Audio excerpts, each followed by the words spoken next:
Good morning to all of you out there listening. Maybe it's evening where you are. It's morning for me. That's why I said good morning. But welcome to Call Mom Conversations. And again, like I always say, we are here to, um, in this space for you to learn what it takes to be a calm and connected mom. So, congratulate yourself for taking the time and being here. And before you settle in, find somewhere comfortable to listen to. If you're listening to this in the car, you are welcome to do that. Does not require any kind of closing your eyes or anything like that, like some of my meditations do. So you are welcome to listen to this while you're cooking, while you're driving, but you are coming to yourself. You are taking the time for yourself wherever you're listening to this at. So, congratulate yourself for taking the time for you. And if you're in a position where you can grab your favorite beverage and, you know, listen to this, grab it. Mine is today, it is a cup of coffee. It's, I haven't even really started my work day yet. So, it is the time when I usually have my cup of coffee. So, grab your favorite beverage and join me. Today, we're going to be talking about why moms can't stop overthinking and just those racing thoughts and that constant worry that happen.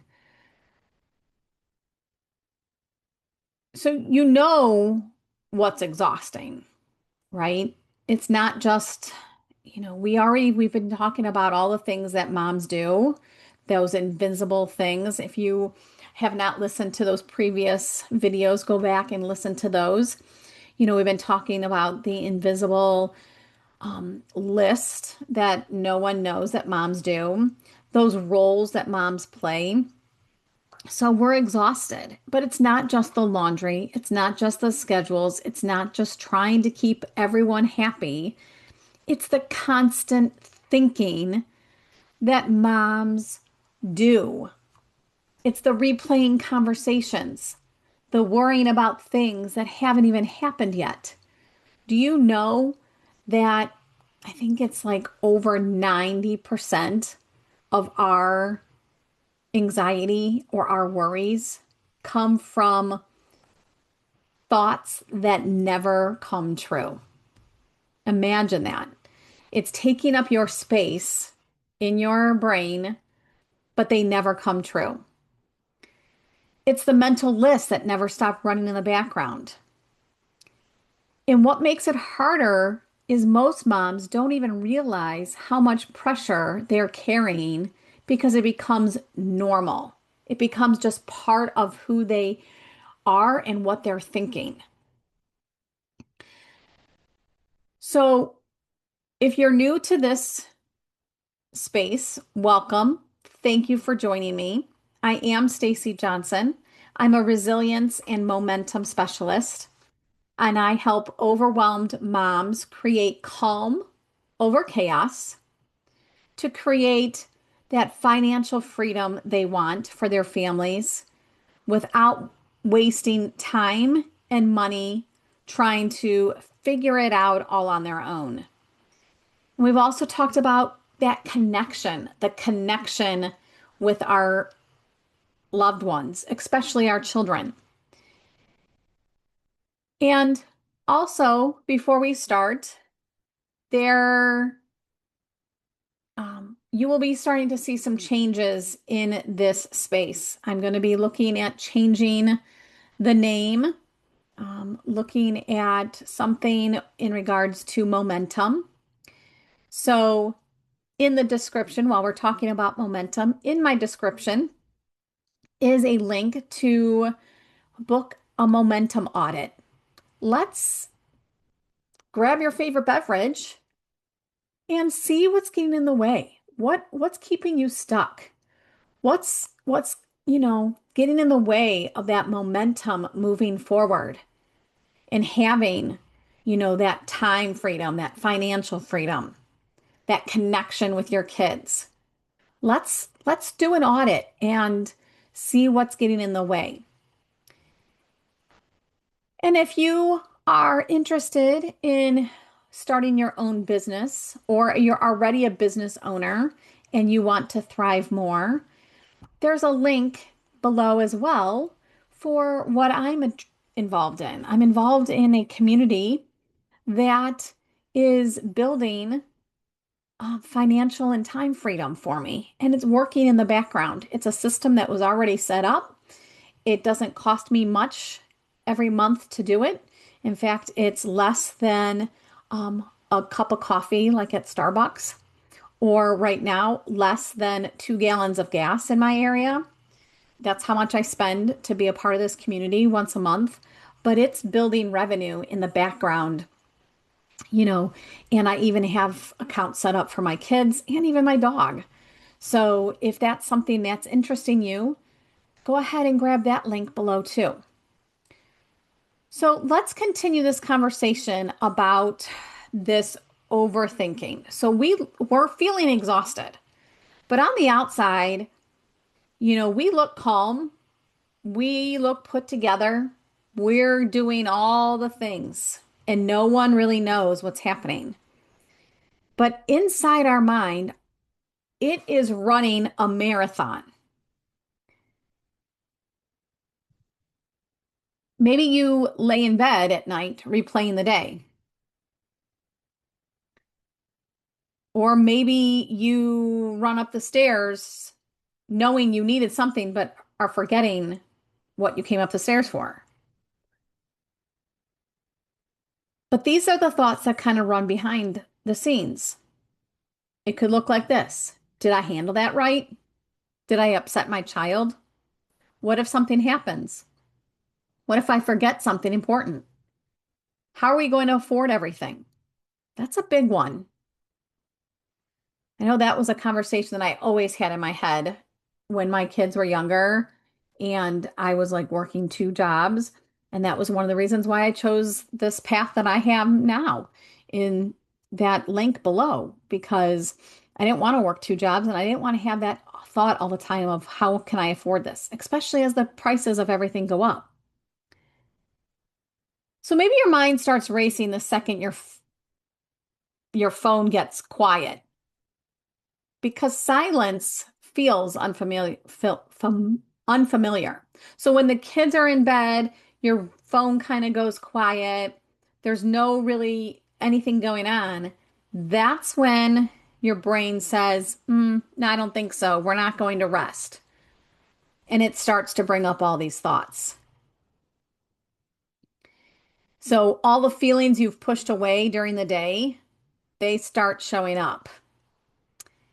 And I know this because this is what I lived for many years. I looked like I had it all together. I was working a full-time job. There were times that I worked a second job and would go from one job to the other without even coming home first and not getting home until 10 o'clock at night. My kids had good grades in school. I volunteered at church. I volunteered for their, school events. I volunteered when they were younger as a Girl Scout mom, Girl Scout help leader. Like I helped with cookies. I was the cookie mom. They were in sports. My one daughter traveled a lot with her sport, and so the camper would always be cleaned and packed with food. So everything looked like it was going well.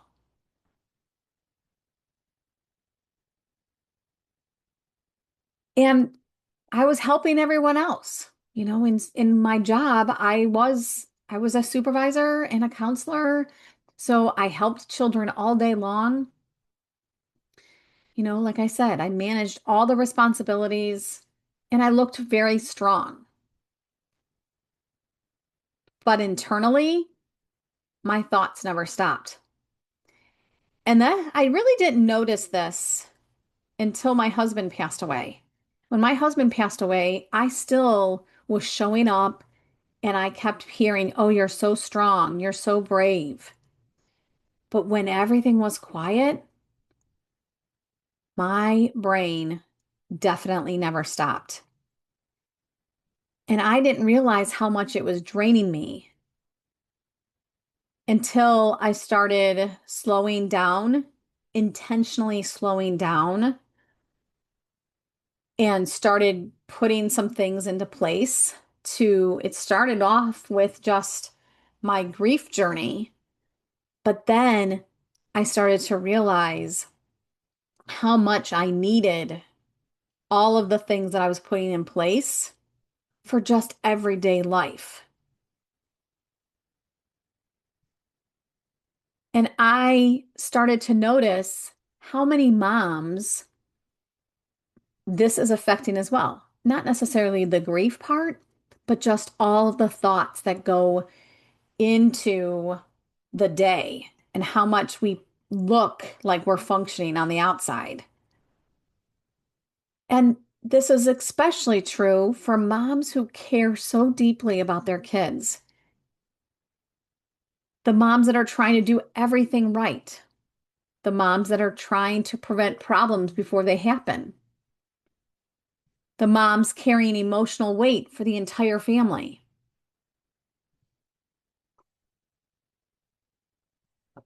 What starts happening is our brain gets trained to stay alert at all times. You become the planner, the fixer, the emotional support person, the peacekeeper, and eventually your brain starts believing if I stop thinking about everything, something bad could happen.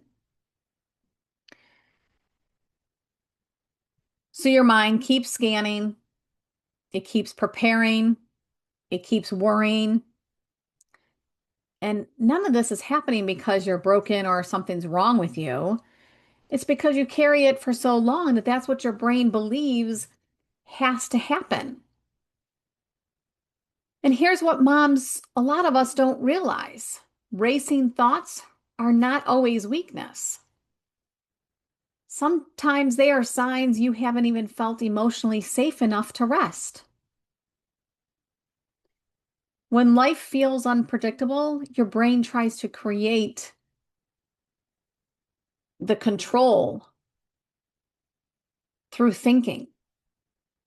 But overthinking doesn't actually create peace.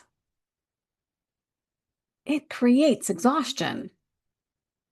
And the hard part is this exhaustion follows you all throughout motherhood. And then you start to become more reactive, which we've talked about.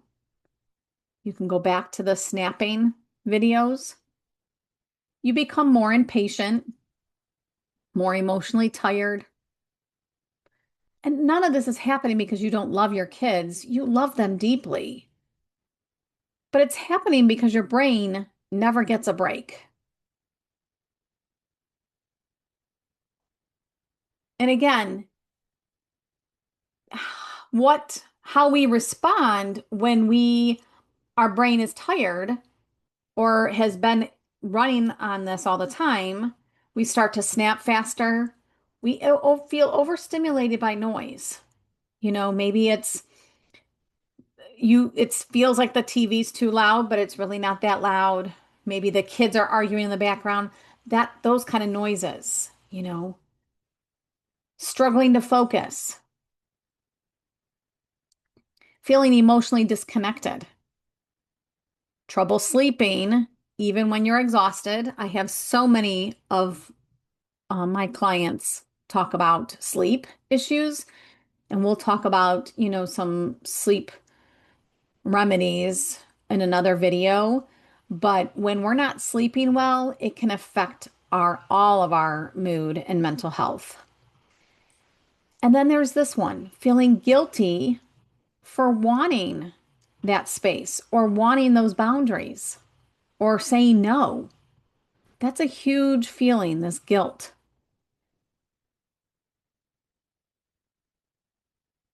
And then there's that guilt for yourself. Like, why can't I just calm down? Why am I so irritated? Other moms seem to be handling this better than me. What's wrong with me?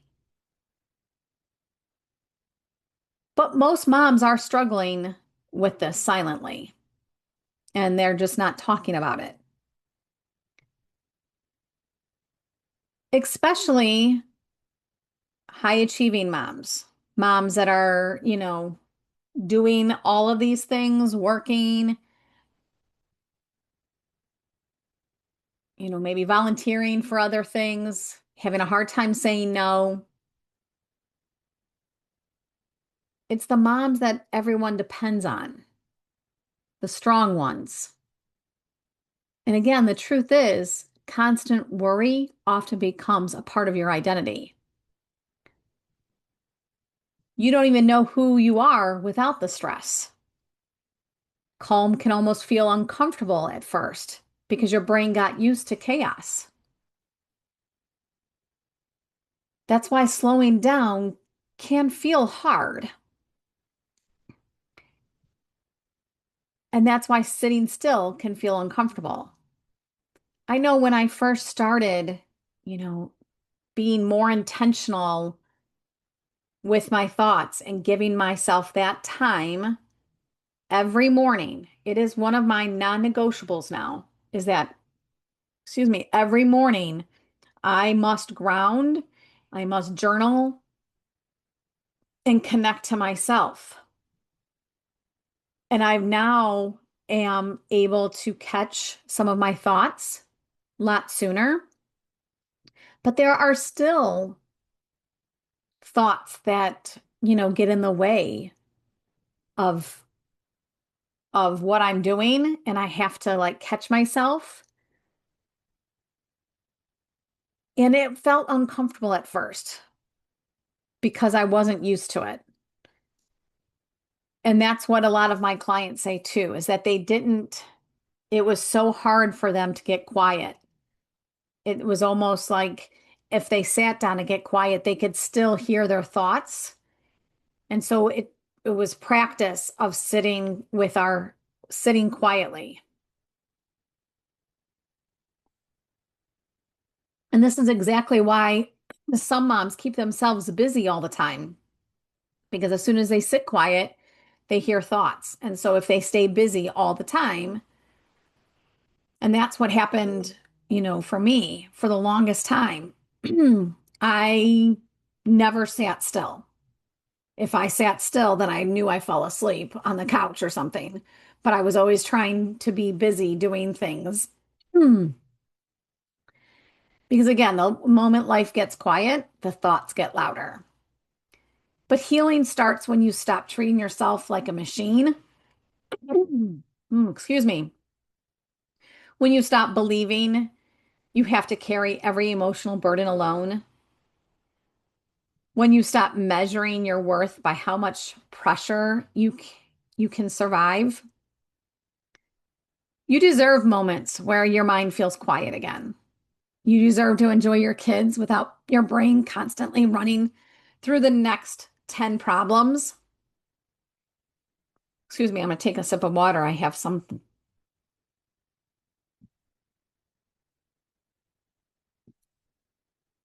You deserve to feel present.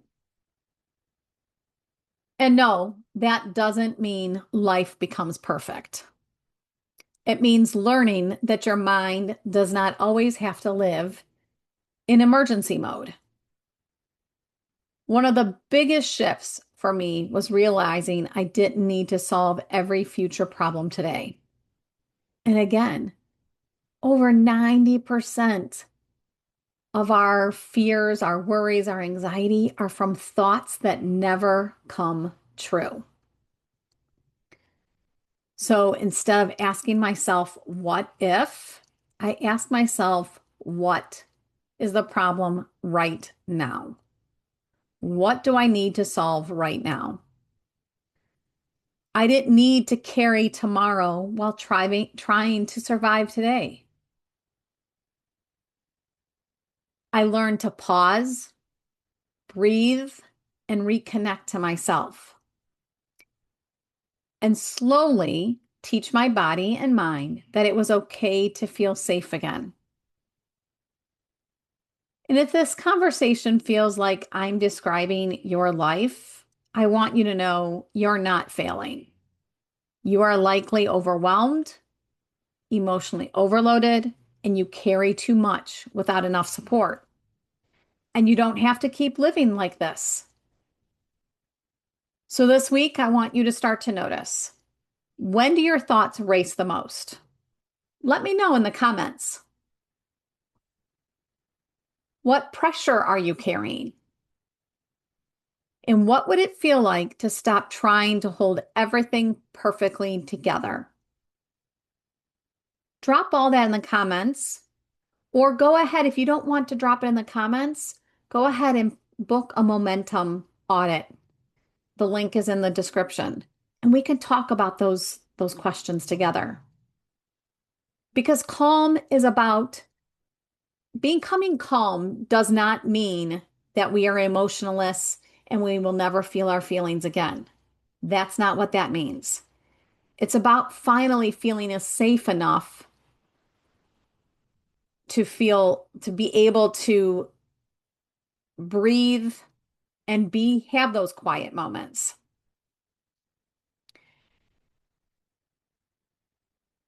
And make sure that you share this with another mom that you know is constantly carrying the mental load, or finds, you know that she's doing a lot of that overthinking. And make sure you all subscribe. Over 90% of you come to this channel, watch videos, but don't subscribe. So subscribe to this channel. Love to have you inside this space, because when we get to 1,000 subscribers, I'm going to open up a membership. It's going to be Momentum Makers, and it's going to be a low cost, very low cost membership. There's going to probably be a couple tiers where if you're a member, you're going to get exclusive trainings. If you upcharge, you'll be able to be inside a Telegram group where I will drop journaling prompts a couple times a month. And then the next tier will allow you to have um, a coaching call 1 month, hot seat coaching. So make sure you subscribe, and thank you again for being a part of this space. And thank yourself for taking the time to listen and, find that time in your life to feel calm again.